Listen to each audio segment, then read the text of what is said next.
Power shapes the world, but geography decides who holds it. Empires rise and fall not by chance, but by maps.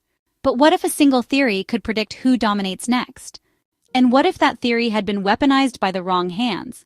His connection to the Nazi regime primarily came through Rudolf Hess, one of Adolf Hitler's closest associates. Hess had been Haushofer's student and was deeply influenced by his teachings. This relationship has led many to speculate that Haushofer's ideas played a role in shaping Nazi expansionist policies. However, the extent of this influence remains debated. While there are undeniable overlaps between Haushofer's geopolitical vision and Nazi rhetoric, particularly the emphasis on Lebensraum, there is little concrete evidence that Hitler directly derived his strategic outlook from Haushofer's works. In fact, Haushofer was known to favor an alliance with Soviet Russia, a position Hitler vehemently opposed. Despite these ambiguities, Haushofer's association with Nazi Germany led to his downfall.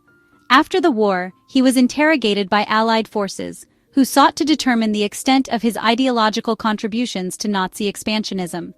Though he was never officially charged with war crimes, his reputation was irreparably damaged.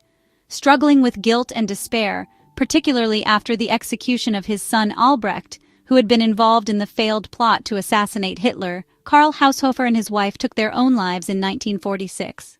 Today, Haushofer's legacy remains a subject of debate.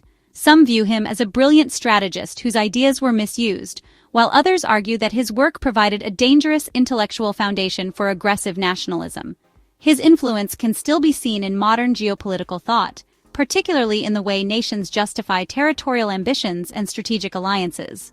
While the ethical implications of his work are complex, there is no denying his impact on the development of geopolitics as a field. I'll leave you to discuss in the comments about whether Haushofer was a misunderstood scholar or an enabler of dangerous ideologies. You can support us by subscribing if you haven't already. Take care of yourselves, take care of your loved ones, and I'll catch you soon in another video.